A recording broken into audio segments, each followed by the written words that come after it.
Greetings to our viewers at home. Welcome back to our book reading segment known as Ufundo Encwadi. Today we are continuing with our book titled Memoirs of a 28-year-old Damsaka Ukubambata by Zizipho Penelope Languza-Maku. Today we are reading chapter 11 titled Supporting My Children in Their Journeys of Being Thumbsuckers. Here it goes. Especially in this chapter, the thumb sucking referred to is not just literal sucking of the thumb, but the tongue sucking and blanket holding habits that my children have, except when referred to as literal thumb sucking. Then that means the act of sucking a thumb. Newborn babies pee and poo on themselves. They do not even know they are doing it. And that is perfectly normal. Then comes a stage where their parents make them aware of it and teach them the right way to do it. Certainly not telling them to stop peeing and pooping altogether, but training them on what to do when the urge comes and how to go about it. Rarely does it not work out. Otherwise, even if parents choose to not potty train at any point, in other words, if parents choose to rather let nature take its course and allow their children to grow without potty training, they would eventually learn to go to the loo on their own. Of course, this is not advisable because their ability to control pee and poop might be affected, and the longer parents take to train children, the harder it could get as they get older. Certain parents potty train because for them it is the right thing to do. Others potty train to stop buying nappies, and others potty train because they see that their children are ready to learn and to be independent. Whatever the case may be, the untrained children will likely grow up and learn on their own by nature. At some point, they will become curious about why people go to the toilet. They will go to school and see their friends go to the toilet. They might get laughed at for peeing on themselves, and they might even be isolated because nobody wants to play with them. But one way or another, they will probably eventually go to the toilet on their own, unless it is a special case. However, night training may be critical because children do grow to be 13-year-olds and still pee the bed at night, unlike during the day when they are wide awake and can feel the urge coming. So, if a parent chooses not to potty train, the child will learn on their own over time. But they might not be able to learn not to pee the bed at night without training. Nevertheless, this is not about night or day potty training. It is about the option to either train or let nature take its course. Whether you teach your children how to handle thumb sucking or not, they will mature on their own and become aware of what is happening. If their brain is developing normally, they will mature. They might become embarrassed and choose places to suck their thumb and where not to. The disruption of literal thumb sucking is that the parent does not have time. The parent is the one who knows the side effects and how detrimental they can be. Prolonging training will mean the child will continue to suck their thumb without any boundaries, and in continuing without guidance, the damage will be done. A lisp may form, the thumb may get thinner, and the addiction may become more established. Parents have a certain amount of time to handle literal thumb sucking. After a certain age, the lisp formed in the child's mouth cannot be undone. For example, the damage done to the child's mouth after the emergence of the last teeth may not be undoable. Of course, with the technology that exists in the world today, dentists might be able to undo it if there is access to such dentists and there are means to get the help. In other words, money. But even then, the dentist might be able to fix the teeth and not the speech, unless it is a case of fixing the teeth fixes the speech or tongue alignment. Thus, it would make sense for a parent to train their children early when it comes to the literal sucking of the thumb. By training, I include training the child to stop sucking their thumb, literally. The issue of when exactly to train will be known by the parent, the same way parents know when to train for other things by watching their child. There may be guidelines about when to start training or when to stop thumb sucking, but all children are different. I trained Milani to pee in the toilet after the age of 2 years, and her mates were already peeing on their own. She was not ready to be trained, the same way she was not ready to walk, while others walked. Every child is different. Parents train a lot of things. Parents usually know when their child's not ready to learn. Thumb sucking can be as natural as peeing and pooing, with the difference being that as much as it is natural, it only becomes evident later in life of the child.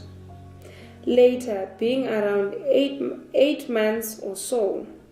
Even though children are said to literally suck their thumbs from as early as in the womb, some lose their ability when they are born and regain it as they grow around 8 months.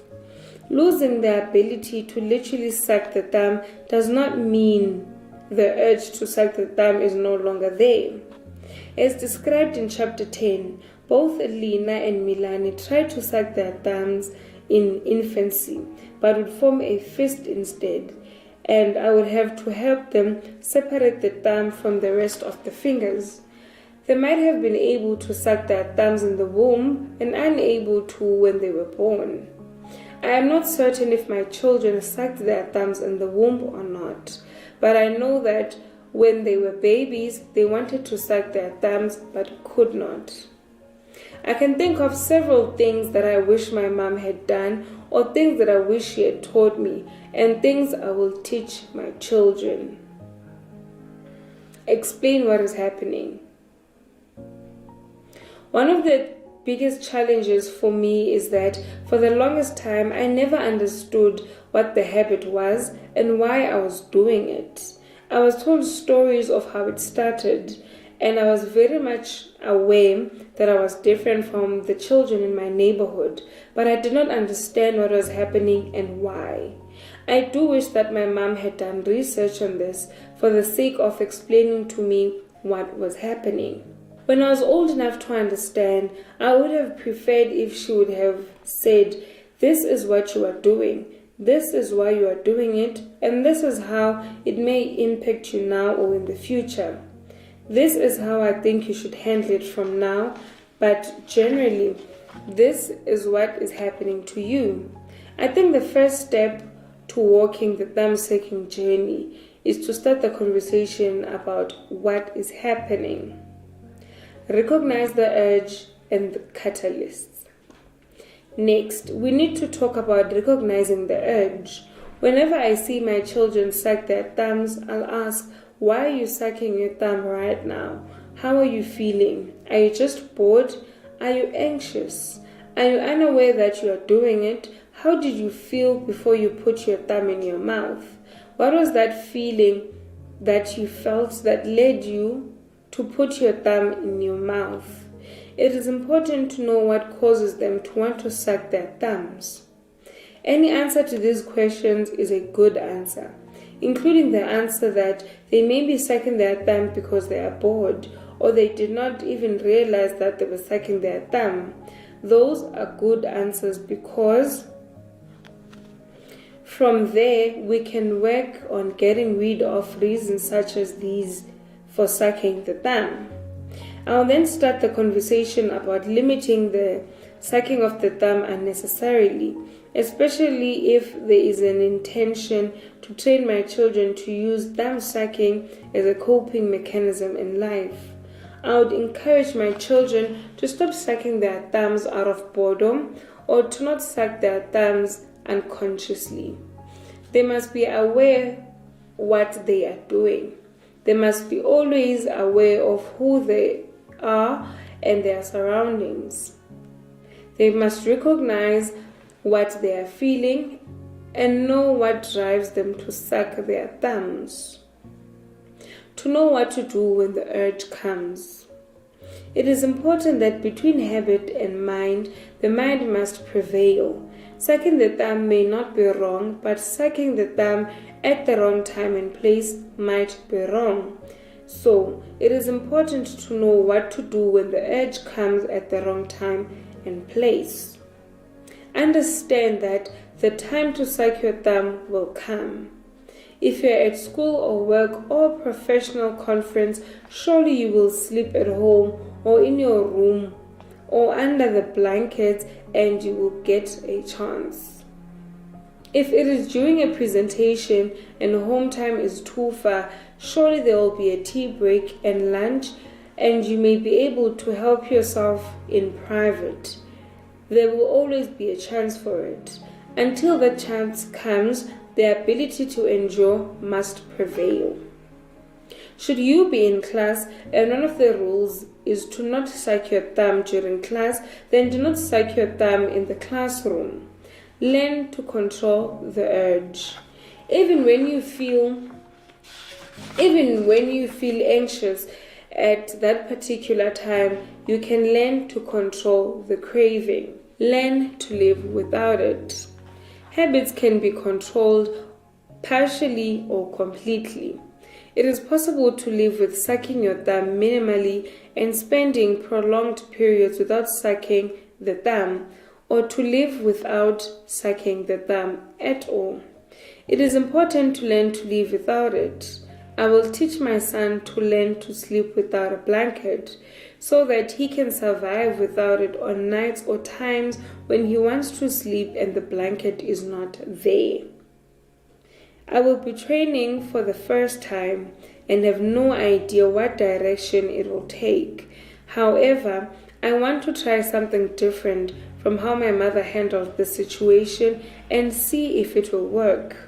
I would rather not teach the girls to be able to sleep without sucking their tongues because they'll always have their tongues with them if they want to suck their tongues to sleep. I do not see anything wrong with them sucking their tongue to sleep all their lives. Use it to your advantage. I want my children to know that the core of everything is for them to know and understand that they have a gift, a tool to help them navigate through life. Whenever they feel anxious and are looking for a quick fix, I want them to know they can suck their thumbs.